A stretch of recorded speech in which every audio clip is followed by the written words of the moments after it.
Y dice la palabra, se hizo la luz. Y nuevamente estamos acá. ¿Por qué? ¿Qué fue lo que pasó en esta última transmisión? Se cortó la luz. De repente, antes de hacer la transmisión en directo, con Carlos estábamos hablando, bueno, cosas en cuestión a nuestra vida privada, personal y demás, y él decía, ¿no es cierto?, acerca de que allá en donde él vive se suele cortar mucho la luz. Y yo le decía, bueno, qué casualidad, porque acá en Argentina también. Y de repente, ¿qué fue lo que pasó? Se cortó la luz. Esto fue así. Así que le queremos pedir perdón, yo le quiero pedir perdón a la audiencia, a toda la gente que ya estaba conectada, porque se estaban sumando un montón de personas a esta transmisión. Estábamos comenzando a hablar un tema súper interesante como lo es el tema de los mitos paganos, ¿no es cierto?, en culturas paganas y de las historias en el Antiguo Testamento. Y justo se cortó la luz y la transmisión se vio interrumpida. Pero como bien dice la palabra, solamente fue una interrupción porque se pausó de forma momentánea para luego reanudar su proceso. Y aquí estamos nuevamente para reanudar esta transmisión junto a Carlos Rodríguez, que está del otro lado, y ahora está todo hecho un galán, diríamos. ¿Cómo va, Carlos? Todo bien, mi hermano. Dios te bendiga a ti y a toda la audiencia que nos sigue sintonizando y que se presta para estar aquí atento a todo lo que se va a través de este espacio, que yo sé que gracias a Dios ha sido y seguirá siendo de bendición para todos. Muchísimas gracias por el tiempo que nos das, Carlos, porque sé de que sos una persona ocupada y que obviamente estas cosas uno no las prevé, pero gracias por estar ahí. Para no robar ya mucho tiempo, vayamos al grano. Estábamos hablando acerca de esto, ¿no es cierto? De que, y vamos a comenzar desde cero. Para la gente que se estaba sumando y demás, queremos comenzar desde cero porque no habíamos hablado mucho, por así decirlo. Estábamos recién introduciéndonos en el tema. Y lo que decíamos era lo siguiente. Nosotros como cristianos, cuando agarramos la Biblia y vamos al libro de Génesis, nos encontramos con una serie de relatos, particularmente en los primeros 11 capítulos, ¿no es cierto? Una serie de relatos que obviamente uno los acepta, los cree, y considera de que son fieles en cuanto a lo que ha ocurrido. Puede alguno tener algún punto de vista con respecto a las formas, otro quizás otro y demás, pero nadie dice de que no sea parte de la palabra de Dios y del registro que Dios nos ha permitido tener de los inicios de la humanidad. Ahora, cuando nosotros sintonizamos en nuestras televisiones, canales como National Geographic, History Channel, Discovery y demás, canales que en su historia han sido conocidos por su análisis, por su rigurosidad y demás. Estos últimos años se han visto, creo yo, desde mi humilde posición, ¿no es cierto?, se han visto envueltos en una especie de amarillismo, ¿no es cierto?, donde publican cualquier tipo de cosa con tal de llamar la atención. Y muchas veces nos encontramos con una serie de documentales donde, por lo general, hoy está de moda, poner bajo una crítica, no una crítica correcta, sino una crítica con ideas, ¿no es cierto?, preconcebidas y demás, las cuestiones bíblicas, los relatos bíblicos. Y hoy muchas veces se postula el hecho de que la Biblia, en sus primeros libros, particularmente el libro del Génesis, ha sido, por así decirlo, ha robado. Los israelitas han robado ideas de otras culturas, así como la Babilonia, ¿no es cierto? Ha robado, ¿no es cierto?, tradiciones de otras culturas, mitos y demás, los ha recopilado, por así llamarlo, y los ha vertido de una forma en la que han construido su propia historia. Muchas veces se encuentran historias paralelas en culturas que no son la israelita, ¿no es cierto? Nos encontramos con historias parecidas al diluvio, historias parecidas a la creación y demás. Pero Carlos, acá es donde quiero entrar ya en el tema que nos compete. A ver, estos supuestos paralelos que hay en cuestiones del libro de Génesis y particularmente sus primeros capítulos con otros relatos de mitos e historias de otras culturas. ¿Se puede llegar a considerar como que ha sido un plagio de los israelitas a estas culturas o no?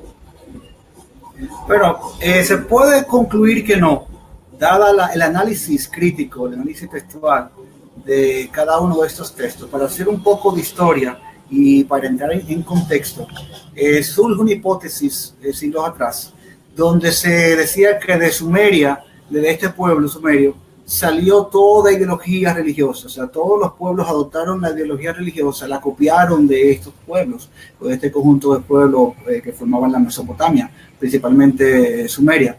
Entonces, la ideología o la creencia que se mantenía en ese entonces era de que cada vez que usted veía una referencia en cualquier cultura antigua a un dios supremo o a un panteón, era una copia exacta del panteón sumerio y al dios supremo que ellos tenían en esa época. Cada relato de la creación, cada relato de la creación del hombre, de la creación del universo, cada relato del diluvio es una copia exacta de estos mitos sumerios. Esa escuela surgió con el nombre de panbabilonianismo, era el nombre técnico de esa escuela. Entonces ellos surgieron con esta hipótesis sin evidencia alguna. O sea, ellos surgieron sin evidencia. Habían otros supuestos en la época, como que el Antiguo Testamento, principalmente el Pentateuco, había sido compuesto por varios redactores en una época muy posterior a la cual se creía comúnmente. Entonces, con un sinnúmero de hipótesis, se arma una hipótesis más grande, donde se dice que las religiones iban evolucionando a través del tiempo, a través de los años, y dentro de ese conjunto de hipótesis surge esta creencia de que todos los pueblos, incluyendo el pueblo hebreo, en el libro del Génesis, en la Biblia, en el Antiguo Testamento, toda la historia de la creación del hombre y todo lo que narra ahí es una copia exacta, porque aquí está el punto principal, Santiago, que la hipótesis es que cuando el autor de Hebreo, sea quien sea que fue, el autor de Génesis, sea quien sea que fuere, iba a escribir esta historia, tenía en su mente el mito sumerio o un texto sumerio para copiar y adaptar su historia a su pueblo. Pero se puede concluir, como lo veremos más adelante, se puede concluir que no existe ningún tipo de paralelos, que estos paralelos son forzados y que es más amarillismo que otra cosa. Entiendo. Una de las cosas que recién señalábamos antes de que se corte la transmisión era de que a mí me llamaba mucho la atención, y vuelvo a recalcar este punto para los que se han sumado ahora a esta conversación. A mí me llama mucho la atención de que cuando analizamos, ¿no es cierto?, los textos que al parecer denotarían un cierto paralelismo con respecto a los primeros capítulos del Génesis, nos encontramos con la historia de la creación. Y obviamente en muchas culturas tratan de reproducir, ¿no es cierto?, de alguna manera cómo es que comenzó todo el cosmos. Pero la particularidad de la Biblia y del Génesis es de que esta fundamenta la creación desde lo que se denomina ex nihilo, ¿no es cierto?, desde la nada en absoluto, solamente estando Dios, ¿no es cierto? Y cuando leemos historias como la Sumeria y demás, que vos recién hacías referencia, nos encontramos con una serie de elementos ya preexistentes, de los cuales los dioses utilizan para poder formar todo el cosmos, pero no se habla acerca de cómo todas las cosas comienzan a existir. ¿Esto es así, Carlos? Perfectamente. Y es una de las cosas que ha llevado a muchos expertos en el área a concluir que esta idea o creencia de supuestos plagios es falsa, porque estos textos comparados brillan más por sus diferencias que por sus paralelos. Y una de las diferencias bien marcadas es la que tú acabas de mencionar en el aspecto de la creación. Cuando vamos al Génesis 1.1, vemos que la creación es un acto de Dios se puede decir así, a partir de nada. O sea, no había nada, no había un material preexistente y Dios hace que todo aparezca. Y aunque no aparezca en Génesis 1.1 el término universo, y eso se debe a que en el antiguo hebreo no existía una palabra para universo, sí aparecen dos palabras significativas que son cielos y tierra, y con eso hay una formación de un merismo que abarca la totalidad. Prácticamente Génesis 1.1 es una cláusula general que a través de este merismo de cielos y tierra, el merismo es una figura literaria, a través de este merismo de cielos y tierra quiere decir que Dios creó todo a partir de nada. O sea, no había un material preexistente. El universo no es una parte de Dios, como muchos otros mitos de pueblos paganos tienen, que el universo es una parte de un Dios muerto, inerte, amorfo, inconsciente, y un sinnúmero de cosas. Y más por esto, mientras avance la noche, mientras avance la charla, vamos a ver que brilla más la diferencia que los supuestos paralelos que hay entre estas historias. Ahora, claro, si el universo fuera parte de Dios, nosotros tendríamos que ser panteístas, ¿no es cierto? Esto es así. Y el panteísmo se derrumba en sí mismo cuando lo empezás a escarbar un poquito. Claro, claro. Y una de las dificultades más grandes del panteísmo es que como Dios es infinito y el universo fuese infinito, no sabríamos dónde comienza Dios y dónde termina Dios o dónde comienza el universo, porque ambos son infinitos. Tiene que haber algo finito para poder definirlo, trazar sus límites, para empezar a definir lo que es infinito. Entiendo, entiendo. Ahora, antes de continuar y empezar a leer algunos de los comentarios que ustedes nos van enviando, recuerden, lo que nosotros queremos es de que ustedes nos envíen sus preguntas. De hecho, ahí, Leonardo, yo ya te he puesto de que nos aguardes unos minutitos que ya vamos a tratar de abordar la pregunta que nos envías. Pero envíen sus preguntas, sus comentarios, opiniones, y siempre bajo el marco del respeto vamos a tratar de poder sobrellevarlo, ¿no es cierto? Analizarlo, ponerlo sobre la mesa y bueno, y cada cual sacará sus conclusiones, porque como siempre decimos acá en Rincón Apologético, no buscamos adoctrinar a nadie, no buscamos meterle en la cabeza y lavarle la cabeza a nadie, sino que lo único que nosotros tratamos de hacer es poner las evidencias sobre la mesa, que las analicemos a través de la lógica y la razón y que cada uno a través de estas mismas pueda llegar a una conclusión razonable. Entonces, lo que queremos nosotros es solamente poner las cosas sobre la mesa. Volviendo a este caso, vale la pena recalcar nuevamente de que Carlos Rodríguez hace mucho tiempo está trabajando en lo que es la parte de apologética.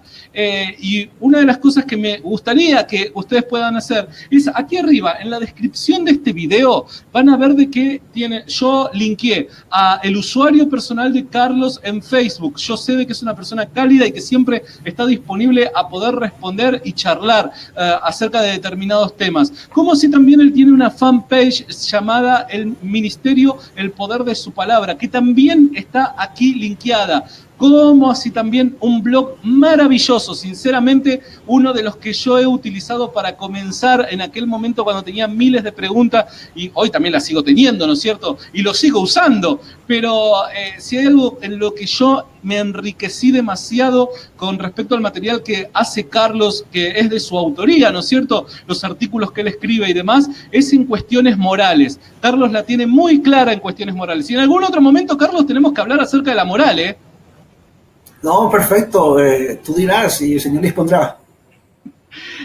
Mira, vamos con un comentario que nos envían para luego continuar con nuestra conversación. ¿Te parece? Perfecto. A ver, aquí hay un comentario y obviamente nosotros contestamos según el conocimiento que tengamos. Y sí, porque puede pasar, ¿no es cierto?, de que no nos veamos seguros en cuestión de decir o de dar alguna respuesta con respecto a una pregunta que ustedes den y demás, no vamos a hacer nada que no se deba. Sinceramente te vamos a decir, mira, preferimos contestarlo en otro momento, nos comunicamos en privado y tratamos de analizar las cuestiones. Pero, habiendo dicho eso, vamos con la primera pregunta. Y dice así, Leonardo, dice, ¿qué relación tiene el relato de Gilgamesh con el relato del Génesis? ¿Y qué relación tienen las leyes del Imperio Hitita con el decálogo del Éxodo? Bueno, creo que la segunda parte la podríamos dejar porque no se trata acerca de particularmente lo que estamos hablando. Pero creo de que en alguna charla hemos interactuado acerca de Gilgamesh. ¿Puede ser, Carlos, o no? Sí. O sea, la primera parte de la pregunta es ¿qué relación tiene el relato de Gilgamesh con el relato de Génesis? Bien, particularmente Gilgamesh guarda más relación en el aspecto de la inundación del diluvio, mayormente se conoce. Como yo decía ahorita, surge una hipótesis sin evidencia textual ninguna. Luego, más adelante, que comienzan a descubrirse estas tablas, las tablas de Ebla, y un sinnúmero de tablas y escritos que se encuentran en estos textos que se parecen supuestamente, que son paralelos e idénticos a los relatos que tenemos en el Génesis. Entonces Gilgamesh guarda más relación en el aspecto de la inundación específicamente. No sé si querrá preguntar si el relato de Gilgamesh es paralelo a la inundación en sí o no, esa parte no lo sé, pero la relación que guarda es que Gilgamesh menciona o brilla más por el tema de la inundación, del diluvio, y el relato del Génesis contiene en el capítulo 6 en adelante el relato del diluvio con Noé como protagonista. Perfecto. Y ahora, luego de abordar el tema de la creación, vamos a tratar de desembocar en el caso de los relatos que parecen ser paralelos en cuanto a las inundaciones y el diluvio descrito en la Biblia. Así que seguramente más adelante vamos a tocar un poquito más acerca de esto. Bueno, Heriberto Pérez nos envía saludos desde México. A ver, dice Boris, nuestro amigo y parte del equipo de Rincón Apologético, dice: según la ciencia, el tiempo, el espacio y la tierra vinieron a existencia en el mismo instante, más claro que Génesis 1:1. Bueno, hoy, gracias a Dios, los avances científicos, y acá Carlos me podrá sumar a lo que voy a decir o corregir, los avances científicos que hoy estamos viviendo cada vez demuestran más de que el relato del Génesis encuentra un apoyo evidencial a través de las ciencias duras. ¿Esto es así, Carlos? Sí, perfectamente. Esa es una de las ventajas de la cual poseemos en nuestro relato de la creación. Es bueno siempre hacer hincapié de que es un error ir al Génesis o la Biblia en particular tratando de leer un libro de ciencias. Es bueno entender que la Biblia no es un libro de ciencia, pero hay declaraciones fácticas, declaraciones acerca de la realidad que son corroboradas por la ciencia y que tenemos conocimientos de nuestra época de que la ciencia la corrobora, y uno de esos casos es la cláusula general en Génesis 1:1 de la creación, como bien decía ahorita. Así como los pueblos paganos de épocas anteriores hablaban de que la creación fue a partir de algo, hoy sabemos que la materia no puede ser eterna, ni en forma de materia, ni mucho menos en forma de energía, porque guardan una estrecha relación materia y energía. Sabemos que el universo no puede ser eterno, no pudo haber sido eterno en cualquier otro estado o forma, es decir, tuvo que venir a la existencia y antes no existía. Desde un momento donde no existía, ahora ha comenzado a existir en un punto en el tiempo pasado finito. Entiendo, y genial. Ahora, sumando a lo que dice Carlos, y le pregunto, se suele muchas veces cometer el error de tratar de entender los descubrimientos y avances científicos a través de la Biblia. Y eso es un error que se llama concordismo, ¿verdad, Carlos? Perfecto. O sea, hay que tener siempre esto claro. Es una regla primordial de la hermenéutica, es una regla primordial de toda práctica exegética. Usted tiene que entender el texto tal cual como lo entendió el autor, quien lo escribía, y la audiencia que lo escuchaba. Entonces hay que procurar usar las herramientas y el conocimiento que tenemos disponible para entender tal cual como lo entendió y la audiencia lo manejaba. No podemos querer hacer encajar que el Génesis o cualquier parte de la Biblia encaje a algún descubrimiento científico. Lamentablemente, por mucho que queramos que la Biblia sea verdad o diga la verdad, no podemos forzar ciertas evidencias. Uno de los casos más lamentables fue el siglo pasado, cuando se presentó que se descubrió el Arca de Noé en el Monte Ararat. Este arqueólogo muy famoso en aquel momento por ese tipo de prensas y de noticias, lamentablemente al final se demostró que era falso. O sea, no podemos querer tomar cualquier cosa que veamos como evidencia o que aparentemente apoye alguna afirmación bíblica solamente por tomarle, decía, bueno, esto concuerda con la ciencia, quiere decir que la Biblia tiene razón. Nosotros podemos mostrar de una y mil formas que la Biblia tiene razón en lo que dice, pero no podemos usar el concordismo de hacer que concuerde exactamente como la ciencia lo describe en la actualidad. Recuerde que leemos un libro escrito en un lenguaje sencillo, común, para gente común, que tiene verdades muy grandes y profundas, y que muchas de ellas pueden ser corroboradas por la ciencia. Genial. Lo que sí les pedimos a la gente que está del otro lado, si me pueden escribir ahí en el muro de los comentarios si la transmisión se está efectuando de forma correcta, si hay interrupciones y demás, manténganme ahí manténganme con la novedad, porque yo estoy sufriendo acá algunos problemitas por el corte de luz en cuanto a conexión de internet. Entonces, si estamos sufriendo algún inconveniente, les pedimos de que nos avisen.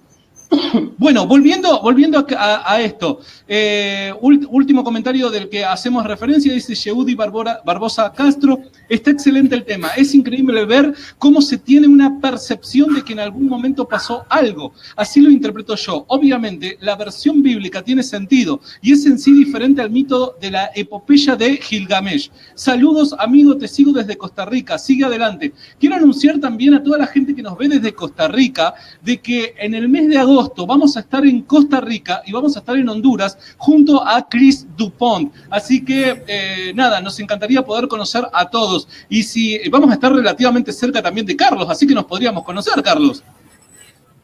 Bueno, cerca no, podríamos decir un poco más cerca, pero...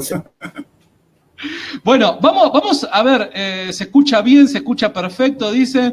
Bueno, está perfecta la transmisión. Bueno, muchísimas gracias. Continuamos entonces con el texto, con el tema que nos compete. A ver, seguimos con el análisis de la creación, ¿no es cierto? Perdón, con el análisis esto de los supuestos paralelos. Carlos, ¿cómo uno puede utilizar bien los recursos que posee para poder hacer una correcta interpretación tanto del texto bíblico como así también de estos textos de culturas paganas? ¿Cómo nosotros podemos estar seguros de que no hay paralelos en sí? Bien, fíjate, eso es muy interesante porque es poco, vamos a decir, muy poco llamativo el hecho de que estas afirmaciones las hagan personas en base a creencias de siglos pasados. O sea, hubo una escuela en la antigüedad que creía este tipo de cosas, pero en la actualidad ya no es así. Tenemos expertos en el área de estudio de los textos asirios, en la asiriología, como egiptólogos, que estudian estos textos antiguos. O sea, yo uso la misma herramienta que usted y yo usamos en el área de la hermenéutica para establecer los significados claros, conocer un poco más de la cultura del texto, el ambiente psicológico en que se dio, el ambiente sociocultural. Y a través de todo eso, ellos han desarrollado pasos y métodos para establecer estos paralelos. Recuerde que cuando se habla o se acusa de que el Génesis es un plagio o contiene paralelos de mitos sumerios, mitos acadios, etcétera, lo que se quiere decir es que el autor del Génesis tenía en su mente a la hora de escribir la creación en el Génesis el mito sumerio, puede ser, o el mito acadio, o tenía un texto de estos mitos enfrente y él adaptaba, solamente cambiaba los nombres, cambiaba la historia, pero en el trasfondo lo de la acusación es de que está la misma historia pagana, en este caso sumeria, que es de donde se dice que surgen todas estas ideas y todas estas creencias. Pero estos estudiosos, que es el consenso general, y este consenso general de hoy en esta área académica, o sea, no es verdadero simplemente porque es el consenso. Es verdadero porque hay un método establecido para establecer cuándo hay un plagio de un texto a otro. Ellos lo usan mayormente para ver la influencia semítica en los textos egipcios, en los textos místicos de los egipcios. Entonces, aplicando ese mismo método, ellos han llegado a conclusiones de que la Biblia, en este caso Génesis, no es ningún plagio de estos mitos. Por ejemplo, uno de los pasos que ellos, o criterios que ellos usan, es que la similitud no solo sea de motivos generales, tiene que ser gruesa, tiene que ser estructuras complejas, tiene que demostrarse de que hay rasgos que no pertenecen a la cultura hebrea o no pertenecen al pensamiento hebreo, que son idénticos a otras culturas. Para poner un ejemplo sencillo y que la audiencia me pueda entender, imaginemos que Santiago y yo queremos hacer una carta al presidente solicitando un espacio para un movimiento de apologética. Cada quien se dirige al presidente, él se dirige al presidente de su nación, yo me dirijo a mi presidente. Como es una carta dirigiéndose al presidente, hay un marco general. El hecho de que Santiago y yo usemos este marco no quiere decir que yo copié a Santiago o que él me copió a mí. O sea, mi carta y la carta de él no es un plagio, no tienen paralelos. Tienen el mismo marco general que es el marco de una carta. En este caso, Génesis y todos los textos antiguos tienen un mismo marco porque todos quieren hablar de la creación del todo, la creación del cosmos, la creación del mundo a través de una deidad. O sea, si vemos estas historias en muchas culturas, no quiere decir esto simplemente que es un plagio, simplemente es un marco general.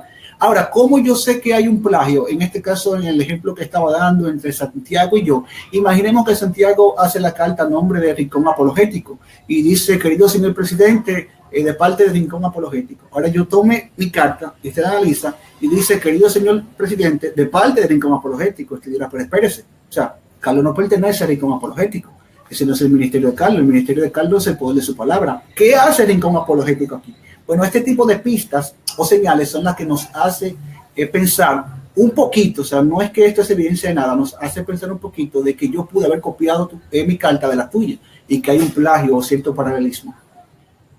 Totalmente. De hecho, cuando estábamos hablando de esto de los plagios y demás, me venía a la memoria también muchas veces las acusaciones con respecto a la vida y resurrección de Jesucristo, ¿no es cierto? Acusaciones modernas, se podrían decir, acerca de que hay supuestos paralelos también en culturas paganas con respecto a dioses que mueren y resucitan, a maestros que tienen 12 discípulos que bautizan y todas esas cosas que nosotros todos conocemos, ¿no es cierto? Ahora, recuerdo de que también en un momento de la historia, ¿no es cierto?, en el año 1945, si yo no me equivoco, chocó un avión, ¿no es cierto?, sobre la torre más alta de Nueva York. Y cuando vos lo describís de esta manera, vos considerás de que puede llegar a ser una historia plagiada de lo que la mayor parte del mundo conoce con respecto a lo ocurrido en el World Trade Center, ¿no es cierto?, en el año 2001. Pero no, en realidad, pese a que, como vos bien decías, el marco es muy parecido y demás, cuando vos lees la historia por arriba, son relatos muy parecidos y demás, no necesariamente una es un plagio de la otra. En la historia, Carlos, hay historias como esta, la que acabo de describir, que si vos las lees por arriba sin una rigurosidad en cuanto al análisis histórico, puede llegar a parecer un plagio o un paralelo, pero que en realidad dos historias parecidas han ocurrido. Sí, claro. Y este es vamos a decir, el kit o la fuente de estas acusaciones. Y es que ellos tienden a exagerar estos supuestos paralelos. Y fíjate que las personas que usan estos argumentos, por ejemplo, yo creo que tú te has encontrado con ese tipo de personas. En mi página llegan muchos diciendo, no, esas historias son plagio y un sinnúmero de cosas. Cuando alguien entra hacia mi página, yo lo que hago es ignorarlo. Yo digo, bueno, no puedo perder el tiempo explicándole estas cosas a él si ni siquiera él mismo ha tenido el tiempo de leer lo que dicen esos textos. Porque yo estoy seguro que si alguien lee el relato de Enki, el Dilmun, o los textos de Enuma Elish o Atrahasis, se va a dar cuenta que no existe ningún paralelo, pero ellos tienen la información que un tercero les dio, que ha exagerado los plagios, ha exagerado las similitudes, ha exagerado los paralelismos, porque no existen, o sea, eso es irreal. Entonces, para responderle a tu pregunta, Santiago, sí existen esas historias que se parecen, y si aplicamos este método, este criterio, esta metodología, deberíamos concluir que una de ellas no existe o ninguna de las dos existieron. Por ejemplo, tú dabas este caso del avión y Wall Street, pero existe el caso del Titanic y una novela que se escribió casi 100 años antes del Titanic, que se conoce como El Titán. Y los paralelos son increíbles. O sea, el número de botes que tenían no era el permitido por la ley. Prácticamente el capitán murió de la misma forma. Es decir, hay un sinnúmero de paralelos entre una novela del 1800 y un evento histórico que ocurrió en el 1900, que tú dirías, bueno, ¿qué no ocurrió? El evento histórico del Titanic, o sea, ese naufragio no existió, porque existe una novela que se conoce como El Titán, que es casi 100 años antes que este hecho histórico, pero nosotros sí sabemos que el Titanic fue un hecho que ocurrió en la historia. Otro caso similar que muchas personas, a manera de molestar, si se puede llamar así, han elaborado para ver que estas teorías miticistas son irreales y su metodología falla, se ha establecido con Napoleón y el dios griego de la destrucción, Apolión. No sé si tú estás familiarizado con ese tipo de mitología griega. No lo sabía. Sí. Un decano de una facultad, él estableció un caso entre Napoleón y Apolión para demostrar lo absurdo que es el método que usan los miticistas. Si nos vamos a ver, Apolión significa destrucción, pero Napoleón, o sea, cuando tú lo llevas al griego, es un énfasis de verdaderamente destrucción. Entonces él dice, bueno, comenzando por aquí, hay una similitud en el nombre. Entonces cuando tú te das cuenta que la madre de Napoleón, Letitia, es similar al nombre de la madre de Napoleón, que es Leto, viene de la misma raíz, que Napoleón, igual que Apolión, nacieron en una isla del Mediterráneo. Tú comienzas a ver estos paralelos y tú dices, pero espérate, algunos de los dos no existieron. La historia de Napoleón se copió de esta metodología griega. Entonces, eso es lo que nos lleva a concluir, si usamos este método que están inventados porque no existe, o sea, no existen académicos históricos, ni en la parte de la egiptología, ni en la parte de la asiriología, no existen académicos que usan este método, porque este método así no existe, existen criterios que ellos mismos han establecido. Y si pudiéramos seguir hablando, yo tengo aquí en mi mano otro caso similar que estableció un apologista cristiano norteamericano llamado James Patrick Holding. Él estableció un paralelo entre la vida de Kennedy y la vida de Lincoln. Y él dice que si usamos este mismo método, uno de los dos no pudo haber existido. Él dice, por ejemplo, que Kennedy estaba buscando activamente la reelección y Lincoln ya la había logrado. Dice que Kennedy recibió advertencias de no visitar a Dallas, el lugar donde murió, y Lincoln también recibió advertencias de no visitar el teatro donde murió. Dice que Dallas era un lugar rebelde, racista y hostil, y asimismo era el asesino de Lincoln. Dice que Kennedy era consciente del peligro y aún así procedió a su viaje, y eso mismo pasó con Lincoln, era consciente del peligro al ser expuesto y aún así acudió a su viaje. Si yo comenzara a leer la larga lista que James Patrick Holding ha elaborado para ver lo ridículo y absurdo que es este método que establecen los miticistas, entonces usted tendría que concluir o que Kennedy fue un plagio de Lincoln o ninguno de los dos existieron. Wow, wow, wow. De hecho, también hay comentarios que parecen ponerse contentos por esto. Yo la verdad es que no lo conocía a esto. Y está muy bueno tomarlo como referencia. A ver, volviendo a esto, ¿no es cierto? Al caso de los paralelos. Hay también supuestos paralelos con respecto a el Edén, ¿no es cierto? Contanos un poquito acerca de eso, Carlos. Sí, fíjate, el método que yo quiero establecer en esta noche no es hacer énfasis en que el Génesis brilla por las diferencias entre estos textos. No, porque las meras diferencias, que ese es uno de los criterios que establecidos por los expertos y académicos en el área, las meras diferencias no son suficientes para descartar los paralelos. Yo lo que estoy diciendo es que los paralelos no existen. Y para poner el ejemplo, si vemos el texto en sí, nos vamos a dar cuenta de ello.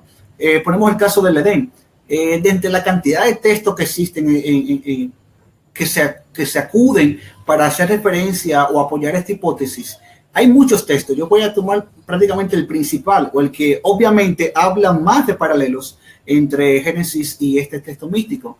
Es el relato de Enki en el Dilmun, que se dice que es Génesis plagió este relato y lo adaptó al Edén, o lo conocemos como el Edén. Entonces, prácticamente el relato de Enki y el Ilmun relata cómo el Ilmun era una tierra acuática, porque es una referencia a una isla cerca de Sumeria, cerca de esa zona pantanosa y acuífera. Entonces hace referencia al Ilmun como un paraíso, una especie de paraíso, que es como se presenta popularmente. Pero no es un paraíso, porque en el Dilmun no existe nada parecido a un paraíso, no existe ningún tipo de árbol codiciable, ni siquiera existe ese tipo de alimentos exuberantes ni nada de eso. Pero lo curioso de este relato es que vemos como Enki, que era como conocido o es conocido posteriormente como el consejero de los dioses, en este relato le está en la etapa de su juventud, es lo primero. Y vemos que Enki está como otra diosa. O sea, vemos un acto de politeísmo, una narrativa politeísta. Enki está, la historia se relata con Enki y otra diosa que se conoce como Ninhursag. Y Ninhursag concibe de Enki luego de que éste se allega a él. Luego Enki se allega a su hija y esta concibe de él. Y luego Enki se llega a su nieta, esta concibe de él. Y cuando va a llegar a su bisnieta, esto es en el... Se parece ¿Sí? mucho a las telenovelas de la tarde, las que podemos ver en la televisión. Sí, no, eso no podemos decir, o sea, son idénticas. Se parece a todo menos al Génesis. Pero Enki, cuando se va a llegar a su bisnieta, o sea, él tiene relaciones incestuosas con todas sus hijas y descendientes. Cuando se va a llegar a su bisnieta, su bisabuela le dice que tome su semen, lo aparte y se lo dé para ella sembrar plantas. Ella hace eso, siembra plantas, y Enki se encuentra con estas plantas en el Dilmun. ¿Y qué hace? Que se las come. ¿Qué sucede? Que esta diosa maldice a Enki, y entonces Enki comienza a tener dolores en 8 partes de su cuerpo. Aparece un zorro parlante, muy parecido al Génesis, no sé en qué, pero muy parecido. Aparece un zorro parlante que va en busca de Ninhursag para que ayude al dios Enki con sus dolores. Ella viene a ayudarlo y en cada parte que él le duele, ella le pregunta, ¿cuál es tu dolor? Por ejemplo, me duele en la pierna, y de la pierna, la palabra sumeria para pierna, ella crea una deidad. Entonces, donde supuestamente hay un paralelo es porque a Enki le duele una costilla. O sea, la costilla en sumerio se pronuncia ti. Entonces, de ti sale la diosa Ninti. O sea, tiene que ver con costilla. Entonces, los que buscan estos paralelos dicen, mira, espérate, aquí hay un paralelo. De Enki, de la costilla de Enki sacaron una mujer, una diosa. O sea, del cuerpo de Enki sacaron a 2 diosas. Es importante que usted entienda esto. Son dioses, no seres humanos. En este relato nunca habla de la creación de los seres humanos, ni siquiera se menciona un ser humano. Se está hablando de dioses. Entonces, de la costilla de Enki surge la diosa Ninti.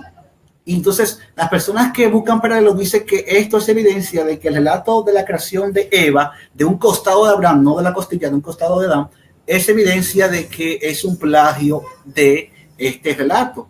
La pregunta interesante, Santiago, sería, ¿cómo es que el autor de Génesis, teniendo toda esta historia que acabamos de detallar, solamente toma esta parte? O sea, ¿cómo pueden los que acusan de plagio sustentar eso? ¿Cómo pueden explicar que solamente el autor del Génesis, de la historia de la creación de Eva, solamente tomara esta parte? Y algo más curioso es que no existe ninguna relación lingüística entre Niti y Eva.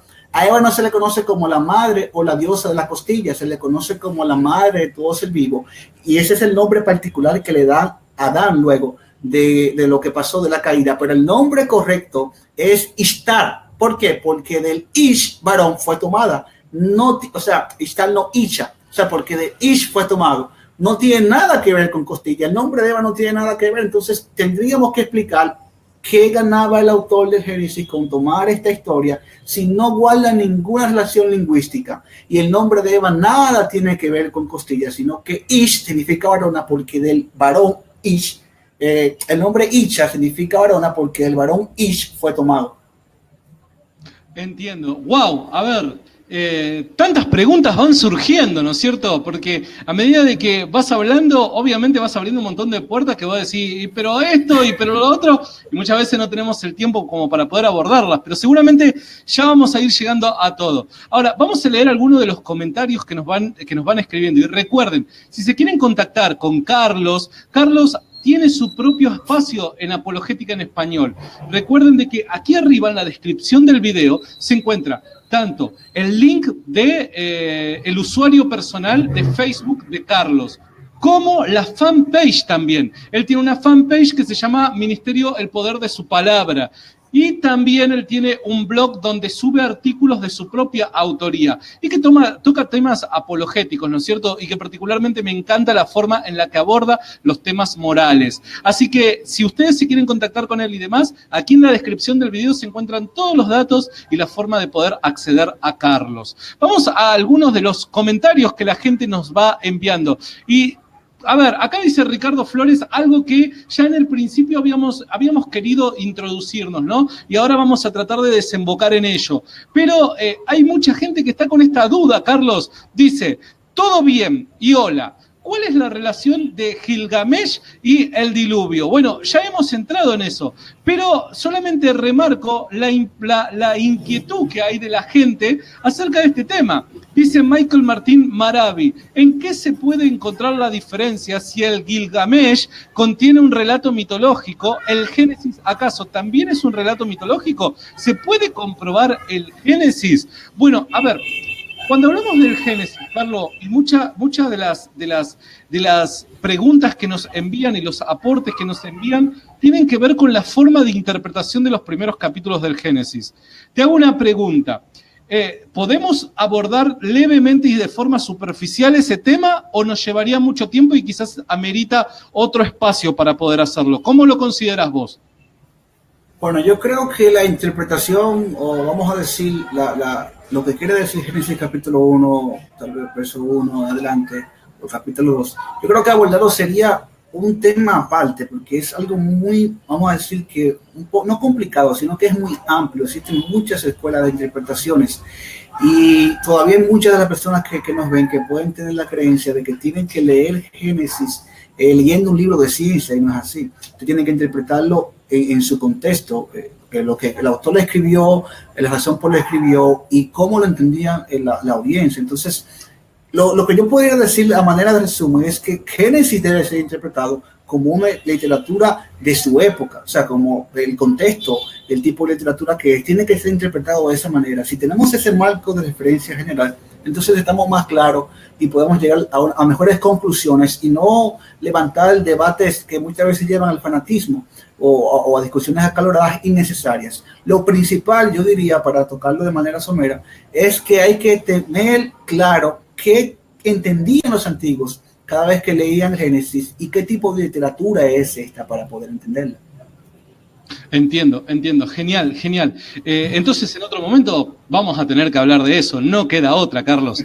Claro. Dice Hugo Enrique García Méndez, ¿qué sugieren los parecidos de textos bíblicos con textos de otras culturas? Bueno, básicamente fue algo de lo que Carlos estuvo haciendo mención. Acá hay un comentario que me llama mucho la atención y que quiero abordarlo, y que dice Hilder Guitrón. Dice, es obvio, estuvieron exiliados allá. La transculturación y la adopción de mucha de su mitología era esperada.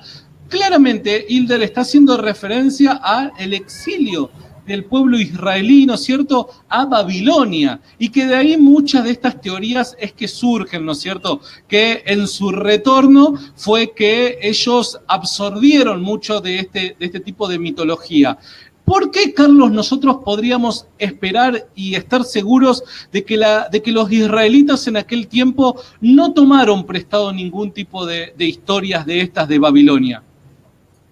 Pero hay muchos factores y enumerarlos serían bastante amplios, pero podría decirte unos cuantos. Primero, usted lee el relato del Génesis y resulta ser que es una especie de tema apologético para refutar estas cosmogonías paganas. O sea, usted encuentra todo lo contrario en el Génesis. Usted encuentra como que es un contra a todo lo que se dice en esos mitos. Ese es uno. Lo otro es que es esta idea de que ellos la adoptaron por la transculturización es no es muy errada.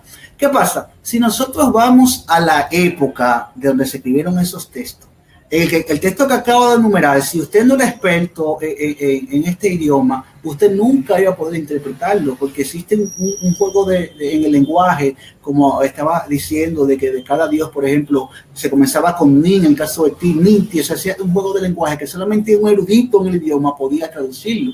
Este mismo juego de lenguaje no se ve en el Génesis. No se ve esta relación. Pero algo muy importante que es la audiencia tienen que entender, y tienen que entender todas las personas que tienen esta creencia por alguna razón u otra, es que ninguno de estos textos, Santiago, eran vistos por ellos mismos como textos fundacionales o textos serios que ellos pudieran tomar en cuenta. Entonces había que preguntar por qué los judíos iban a adoptar una tradición que los mismos autores la tenían como broma. Por ejemplo, el caso más práctico, que lo ha mencionado muchas veces, de Gilgamesh. Sabemos hoy que Gilgamesh no es un texto autoritativo religioso de la época antigua, no es un texto. Y se han llegado a conclusiones de que era un texto producido en las escuelas babilonias en una época donde a los estudiantes se le daba el permiso en las clases de producir historias, y el tema principal o el énfasis principal es vamos a ver quién produce la historia más fantástica. Gilgamesh surge en este contexto. Entonces es demasiado probable que Gilgamesh haya sido el resultado de una historia para entretener al rey en las cortes y no un texto fundacional de la historia que tiene que ver con Babilonia, no un texto religioso, ni siquiera las versiones que existen de Gilgamesh son increíbles, y los mismos comentarios que hay de esta historia nos dan a entender que estos textos no son serios, o sea, no son textos fundacionales, no son textos religiosos, no son textos constitucionales que tienen que ver con la cultura de los babilónicos. Son textos que se produjeron en las escuelas para entrenar a los estudiantes en la creatividad literaria. Ellos tenían el permiso de ser bastante creativos y, como yo dije ahorita, vamos a decir que el que cree la mejor historia, la historia más fantástica, ese era el ganador, ese era el que se llevaba el premio mayor. Entonces Gilgamesh surge en este contexto precisamente, y habría que explicar, como dije ahorita, por qué los judíos iban a adaptar una historia que todos sabían en la época que era una chercha, un relajo, como decimos aquí, algo que no era serio. ¿Por qué ellos iban a tomar una historia que se usaba para entretener en las cortes y que nadie en la época tenía o tomaba como seria? ¿Por qué la iban a tomar para algo tan serio como crear sus propias historias fundacionales de su nación? Claro, sí, entiendo totalmente. Para seguir abordando algunos de los comentarios que la gente nos va enviando, dice Andrés Andrade, qué buenas referencias. Hacía referencia, Andrés, al momento en el que vos estabas describiendo los paralelos, ¿no es cierto?, que parecen haber en la historia, ¿no es cierto? Y el del Titanic, con esa historia del Titán, la verdad, a mí me enloqueció. Lo voy a buscar mejor, así lo uso de caballito de batalla. Chewy Bus dice, excelente. Alexandra Rivas también, genial. Miguel Calderón, bueno, manda saludos. Saludamos a Miguel Calderón como también a Ángel Mena. Hermano Mata envía un excelente, muy claro. Andrés, parece que mucha gente está conforme, ¿no es cierto?, con lo que está escuchando, y parece que está siendo muy edificada. Dice Sabi Rilo, ¿cuál es la razón de esto? ¿Acaso importa si hay textos que sean semejantes? ¿Es que por ello voy a dudar de mi fe en un único Dios? No, para nada. Nosotros no estamos proponiendo eso, sino que lo que estamos haciendo es generar este espacio para poder traer un poco de claridad para aquellas personas que sí lo necesitan. Hay gente, y acá es donde uno tiene que ser consciente de la realidad en la que vive. Hay gente que puede estar muy bien parada y muy fuerte en su fe, pero hay gente que al ser bombardeada con todo este tipo de supuesta información y supuestas historias y demás, muchas veces su fe se encuentra golpeada. Como también hay gente que directamente no es creyente y utiliza este tipo de argumentación para fundamentar el por qué no cree en el Dios que nosotros sí creemos. Entonces, lo único que hacemos nosotros es separar este espacio para poder clarificar cuestiones que muchas veces están como borroneadas por causa de tanto ruido, y analizarlas bajo un criterio correcto en cuanto a la historia, ¿no es cierto? Esto es así. Carlos, ¿querés agregar algo más? Sí, perfectamente. Para nosotros demostrar la existencia de Dios no necesitamos probar que si los textos son mitológicos o no.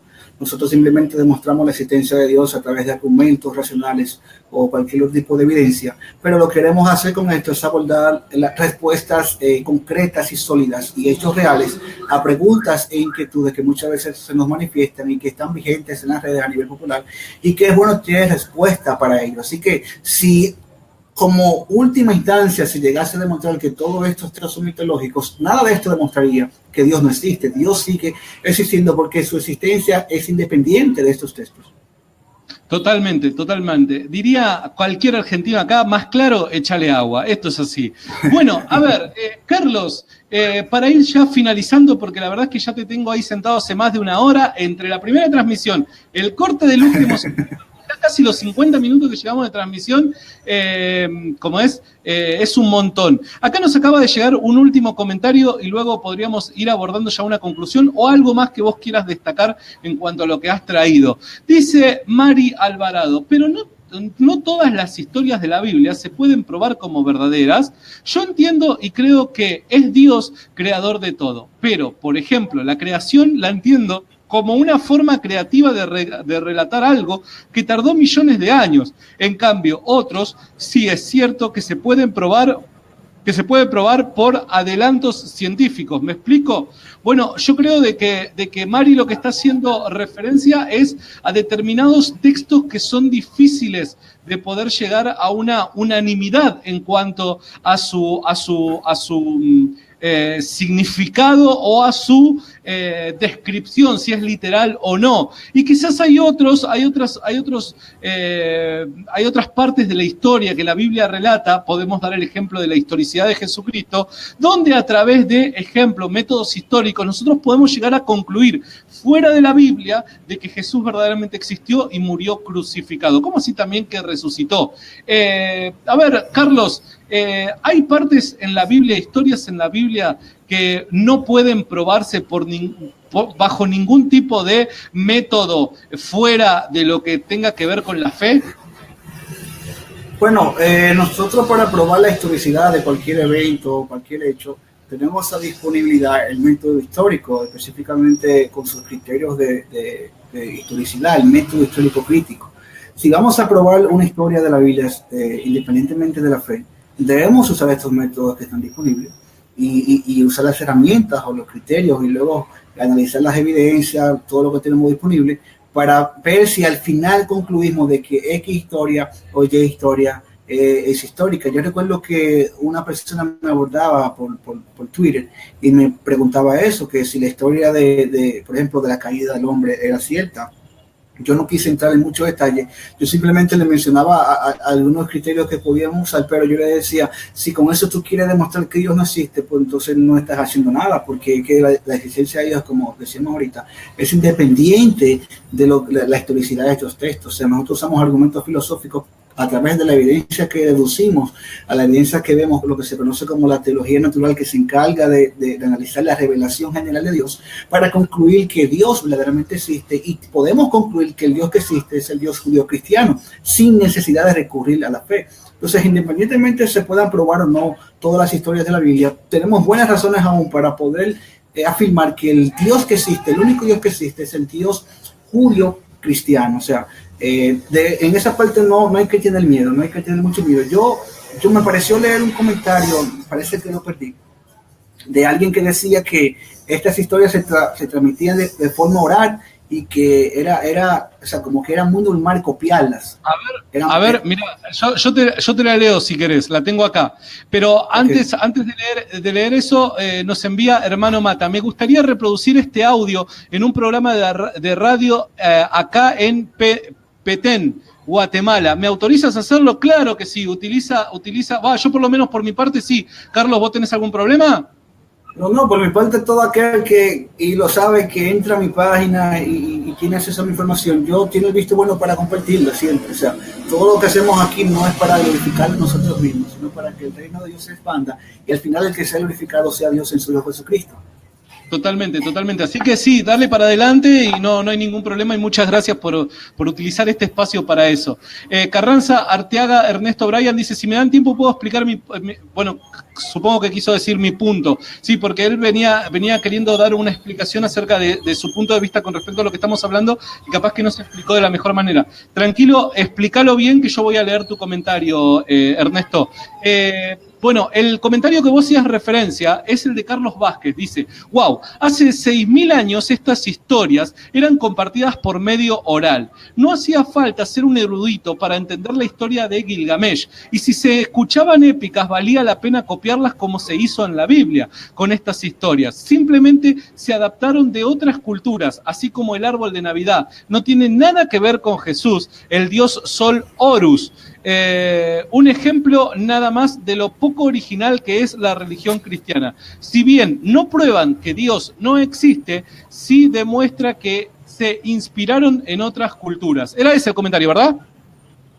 Sí, perfecto, era ese el comentario, pero que, como yo decía ahorita, esta persona sigue manteniendo un supuesto errado, porque ¿dónde están los paralelos? Yo mencioné una de las tantas historias, Enki y el Dilmun, y no guardan ninguna relación con la creación del hombre o la creación de Eva en el Edén, porque ni siquiera en este relato se habla de seres humanos, de hombres, se habla solamente de dioses, y Adán y Eva son seres humanos, son hombres. O sea, no guardan ningún tipo de relación, pero si comenzamos a hablar de más textos para que la audiencia entienda de que no existe ningún paralelo, o sea, no es que hay mucha diferencia, es que no existe ningún paralelo. Por ejemplo, vamos a tomar el texto de Enuma Elish, que es el único texto, y esto es bueno que se entienda, es el único texto que tal vez puede ser considerado o fue considerado en la época como un texto que transmitía teología a la cultura de la época. O sea, todos los demás textos, la epopeya de Gilgamesh y Atrahasis, todos esos textos no tienen ese carácter, no tienen ese renglón. O sea, no se le puede dar esa categoría porque no lo tenían en su época. Y si no lo tenían en su época,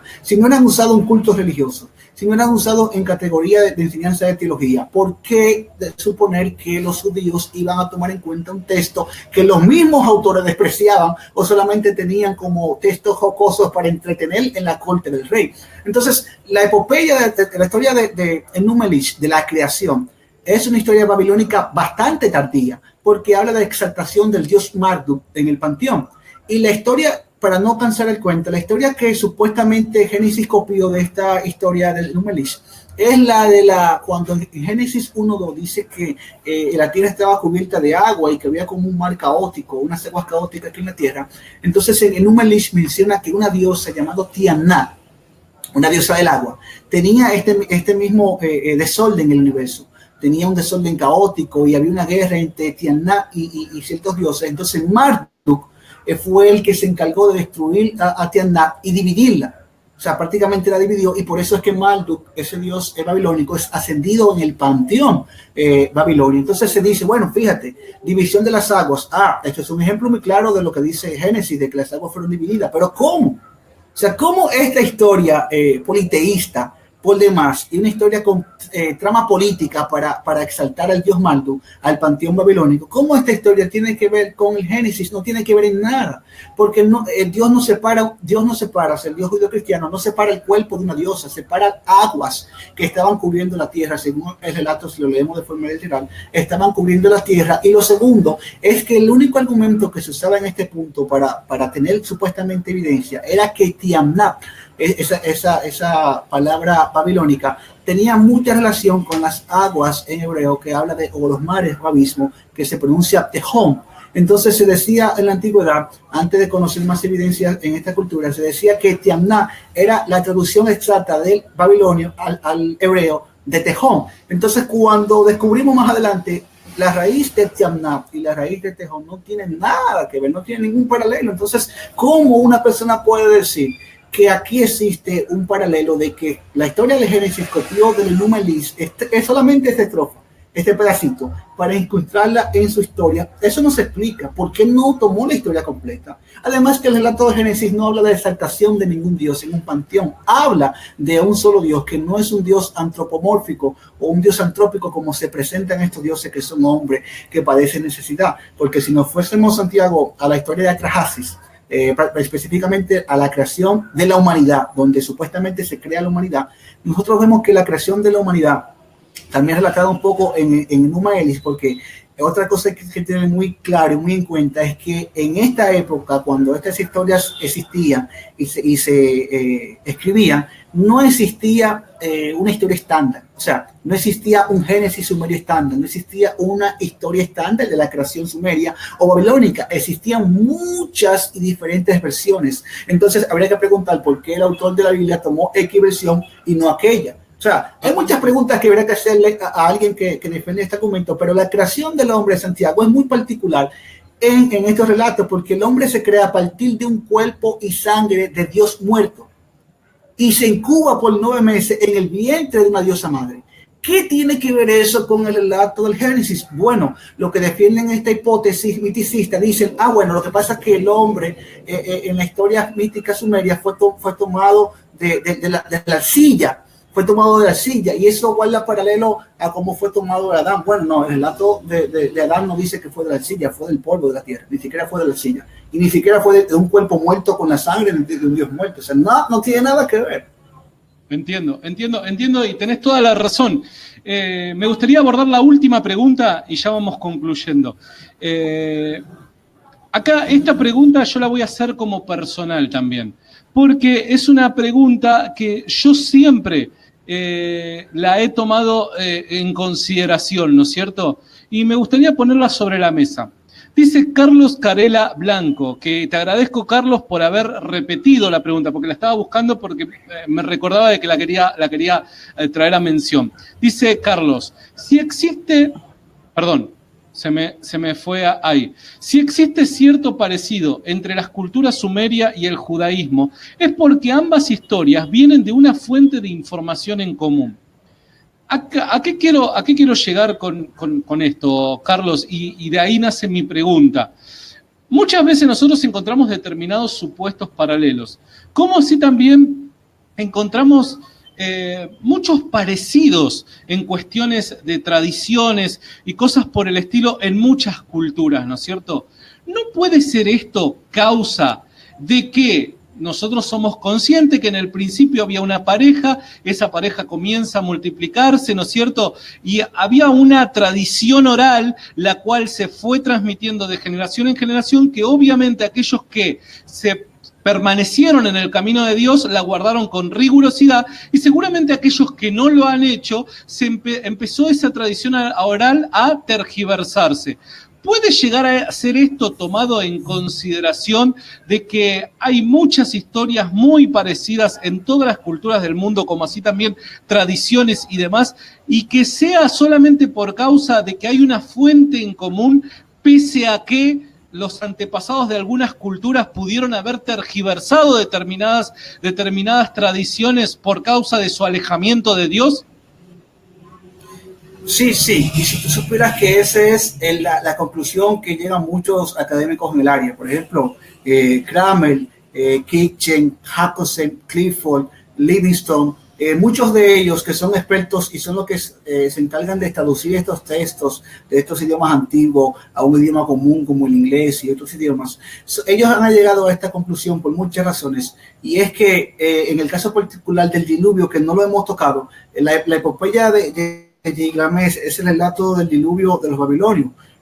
Habla de la historia de Unapistín, que es el héroe del diluvio, pero que Gilgamesh fue una historia que fue copiada de otra epopeya, que es la Atrahasis. O sea, hay relatos en Gilgamesh que no aparecen en la epopeya de Atrahasis, que habla del diluvio. Entonces, fíjate, ¿cómo sabemos que hubo una información, o sea, hubo un evento en común y todos los demás copiaron de ese evento a su manera, a su versión, y no la creencia sin fundamento de que todos copiaron de la cultura sumeria o plagiaron esta historia? Resulta que tenemos más de 200 historias alrededor del mundo que hablan de un diluvio. Por ejemplo, tenemos historias aquí en América, en Mesoamérica, la parte que se conoce como Mesoamérica. En Cuba tenemos historia del diluvio, en Australia tenemos historia del diluvio. ¿Cómo es que en todas estas naciones tenemos historia del diluvio, de un mismo evento? Pero algo más llamativo, Santiago, y es que, por ejemplo, el relato del diluvio en la epopeya de Gilgamesh no se parece nada a la historia del diluvio de Noé en Génesis, no se parece nada. E incluso la historia que relata de la ida y vuelta de las aves, en la Biblia habla de que Noé primero envió un cuervo y luego de que el cuervo dejó de venir le envió una paloma. Es muy diferente a la historia que habla en el relato de Gilgamesh. Esa historia de Gilgamesh no aparece en los manuscritos más antiguos, en la evidencia de la más antigua, sino que aparece posterior. Y muchos han llegado a creer que este editor de esta epopeya copió del relato del Génesis, o sea, copió de la historia de Noé y no al revés, por muchas cosas que el tiempo no daría para discutirlas, porque es un tema bastante amplio. Pero cómo los estudiosos últimamente están llegando a concluir de que existía un hecho histórico sobre el cual todos abordaron, sencillamente por lo siguiente.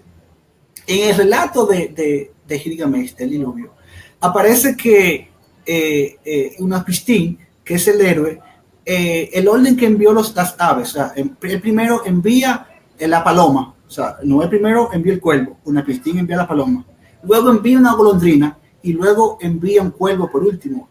Esto es, si nos podemos hablar tan siquiera por qué Noé primero envía un cuervo y luego una paloma, es algo muy enriquecedor. No lo voy a tocar porque es bastante amplio, pero es muy enriquecedor. Pero ¿qué sucede? Que hay una parte en el relato de Gilgamesh que se menciona oralmente, que tiene que ver con el sacrificio que se hace luego de que el arca desembarca, luego que pasa la lluvia de 7 días, porque el diluvio en la epopeya de Gilgamesh duró 7 días, no una catástrofe que duró un año como en el caso de la historia bíblica en Génesis. Unapistín hace algo, o sea, hace un evento cuando sacrifica a sus dioses, que él desciende y se asombra cuando ve a Unapistín vivo, cuando se supone que todos deberían estar muertos. Él hace algo que se transmite de forma oral, que no aparece en la epopeya de Gilgamesh. Ahora, ¿qué sucede? En la historia del diluvio de los indios, la región mexicana de Tospi, si mal no recuerdo, ese relato que no aparece en la Biblia y sí aparece en los apócrifos de la Biblia, aparece en las historias mexicanas. O sea, ¿de dónde ellos sacaron esas fuentes si no existían textos? O sea, no existían textos para copiar eso. ¿De dónde ellos sacaron eso? ¿Y cómo tuvieron contacto con esta información? Esta cultura que reciente se descubrió prácticamente hace 200 años. ¿Cómo tuvieron contacto ellos con esa generación de un evento que no aparece registrado solamente en los apócrifos de los textos bíblicos? O solamente aparece esta historia registrada de algo que hizo Noé. O sea, ellos se lo atribuyen a Noé y otros se lo atribuyen a sus héroes particulares, pero que solamente aparece escrito en los libros apócrifos. Pero vemos otras culturas que lo mencionan en su tradición, de qué fuente la sacaron, o sea, de qué fuente textual. No pudo ser del relato sumerio porque no aparece en el relato sumerio, o sea, eso no existe. Entonces, todo esto y otro sinnúmero de hechos y de eventos han llevado a los estudiosos a concluir de que en la historia pasada existió un evento histórico, el cual todos copiaron, todos han hablado y lo han adaptado a sus versiones, algunos exagerando, otros tratando de mantenerse fiel, pero todos fueron testigos de una historia en común que comparten. Wow, wow, bueno, muchísimas gracias por tu respuesta, porque era sinceramente algo que, bueno, bien Carlos lo traía a mención, pero la verdad es que yo mucho tiempo sostuve eso y pensé de que esa podía llegar a ser la respuesta más la que mejor se acomodaba, ¿no es cierto?, a las evidencias, pero necesitaba obviamente un respaldo, y muchísimas gracias por haberlo hecho.